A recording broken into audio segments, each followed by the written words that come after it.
ARY digital کے drama serial سزاوار کی اگلی قسط میں ہم دیکھتے ہیں کہ آخرکار ہو گیا ہے پلان کامیاب مدیحہ اور سنبل کا۔ جی یہی لگ رہا ہے کہ جو ان دونوں کی تھی شدت سے خواہش وہ آخرکار پوری ہو گئی، اور وہ بھی بد نصیب مسکان کے عین مائیوں کی ڈیٹ پہ۔ آخر مدیحہ نے سنبل کو دوبارہ استعمال کر ہی لیا ہے اپنے مقصد کے لیے، اور نہایت ہی گھناؤنی سازش رچائی ہے دونوں نے مل کر۔ اشر تو پہلے ہی پریشان ہے کہ کون ہے یہ سنبل لڑکی جو رانگ نمبر سے اسے تنگ کرتی رہتی ہے، کیونکہ نمبر کا تھوڑا بہت ڈیٹیل تو اس نے اپنے دوست کی ہیلپ سے نکلوا ہی لیا ہے، لیکن ابھی اس کا دوست دبئی میں ہے اور ایڈریس وغیرہ دینے سے قاصر ہے، اور درمیان میں ہی آ جاتا ہے مسکان اور رضا کے مائیوں کا فنکشن۔ تو ہوگا کچھ یوں کہ سنبل کو چھوڑ دیتی ہے مدیحہ اشر کے ارد گرد منڈلانے کے لیے۔ جب وہ انٹروڈکشن کراتی ہے اپنی دوست کا سنبل کے نام سے تو یکدم خطرے کی کوئی گھنٹی بجتی ہے اشر کے دماغ میں، اور وہ اس کو رکھ لیتا ہے اپنی نظروں پر، یعنی فل آبزرویشن میں۔ سنبل بھی بھانپ ہی لیتی ہے کہ کچھ زیادہ ہی ہے اشر کی نظریں اس پر جمی ہوئی، تو وہ اس کو دھونس جماتی ہے کہ دیکھنا تمہارے کردار کا تو میں ایسا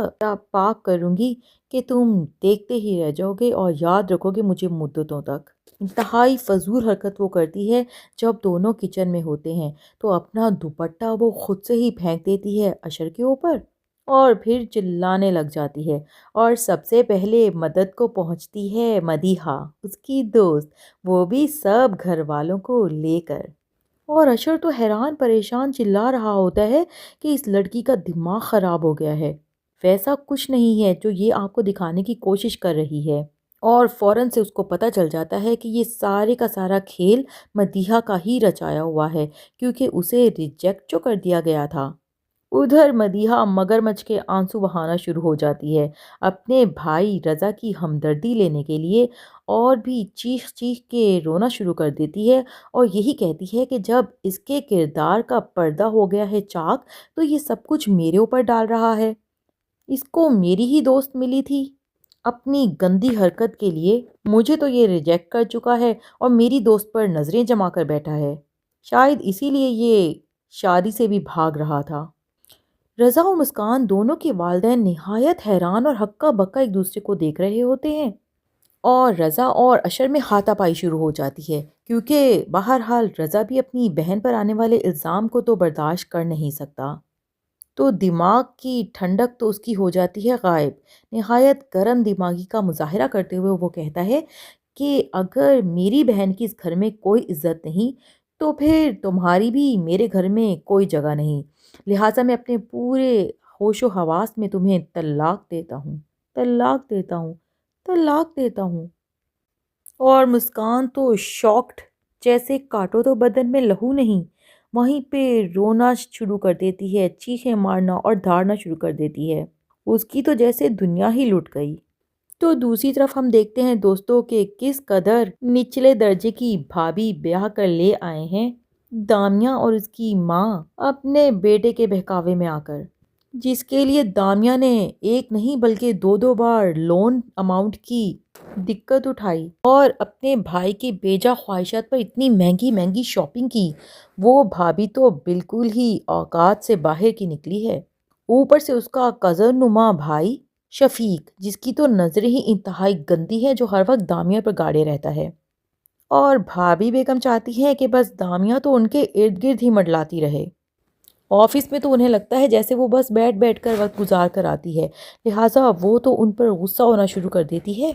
کہ جب میرے مہمان آ کر بیٹھیں تو فوراً ان کے ارد گرد آ کر بیٹھیں، انہیں سلام کریں، انہیں کھانے پینے کے لیے پوچھیں، اور آپ دونوں ماں بیٹی تو ایک کونے میں لگ کر بیٹھ گئے ہیں۔ اوپر سے اس کا بھائی بھی ایک نمبر کا بے غیرت،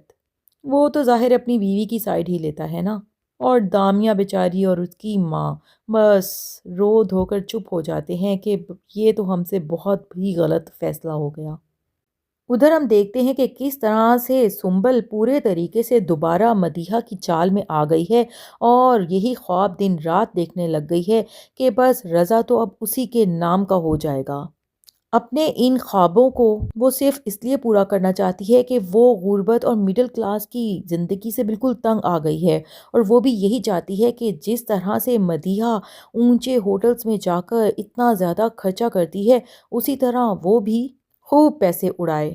اور اپنی ماں کو بھی وہ صاف کہہ دیتی ہے کہ اگر آپ میری پلاننگ میں شامل نہ ہوئیں تو میں تو اپنی نس کاٹ لوں گی، پھر بیٹھی یاد کرتی رہیے گا۔ اگر آپ کو میری زندگی عزیز ہے تو آپ کو بالکل ویسا ہی کرنا پڑے گا جس طرح سے میں آپ کو سکھاؤں گی۔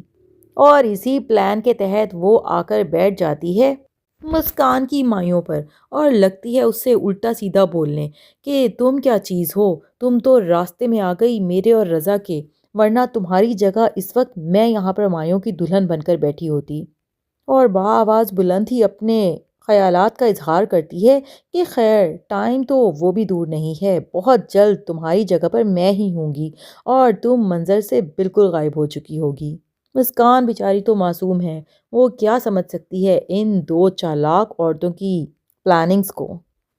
اور کہاں تو بڑے بڑے دعوے کر رہا ہوتا ہے۔ رضا مسکان کے گھر کے باہر آ کر اس کو سرپرائز دیتا ہے اور فون پر اس سے کہتا ہے کہ بس بہت جلد تم میری زندگی کا مکمل حصہ بن جاؤ گی اور ہر وقت میری نظروں کے سامنے رہو گی۔ اپنی محبت کا بھرپور یقین اسے دلاتا ہے، لیکن دوستو ایسی محبت کا فائدہ ہی کیا ہے جو ماں اور بہن کے بہکاوے میں آ کر ایک دم ہوا کی طرح اڑن چھو ہو جائے۔ محبت تو وہی دائمی ہوتی ہے جس میں بے شک شدت اتنی نہ ہو، لیکن احترام کا رشتہ ہمیشہ سلامت رہے، اور اعتبار کا بھی۔ لیکن یہاں تو یہ دونوں رشتے ہی ہوا میں تحلیل ہوتے نظر آ رہے ہیں۔ جس طرح سے اتنے مہمانوں کے سامنے عین شادی والے دن رضا نے مسکان کو طلاق دے کر اس رشتے سے فارغ کر دیا، اس سے تو صاف ظاہر ہوتا ہے کہ یہ لڑکا انتہائی جذباتی ہے اور زندگی میں کبھی بھی کوئی اہم فیصلہ دماغ سے کام لے کر نہیں کر سکتا۔ آج اس کی زندگی تباہ کر دی ہے تو نہ جانے کل کس کس کی زندگی تباہ کرے گا۔ ایسے لڑکوں کی تو مجھے لگتا ہے دوستو شادی ہونی ہی نہیں چاہیے، جو عقل کی بجائے جذبات سے کام لیتے ہیں۔ دوستو پھر بھی مجھے لگتا ہے کہ یہ کہانی یہیں ختم نہیں ہوگی۔ اگر سنبل رضا کی زندگی میں شامل کر بھی دی گئی تو بھی وہ نہ تو کبھی خود خوش رہ سکے گی اور نہ ہی رضا اس کو خوش رکھ سکے گا، اور کہیں نہ کہیں مسکان سے رشتہ توڑنے کا جرم اس کو ساری زندگی ناخوش اور پشیمان ہی رکھے گا۔ اور یہ بھی ہو سکتا ہے کہ دوبارہ کوئی ایسا موڑ آئے کہ مسکان دوبارہ سے رضا کی زندگی میں داخل ہو جائے۔ یہ کہانی بہت انٹرسٹنگ موڑ اختیار کر گئی ہے۔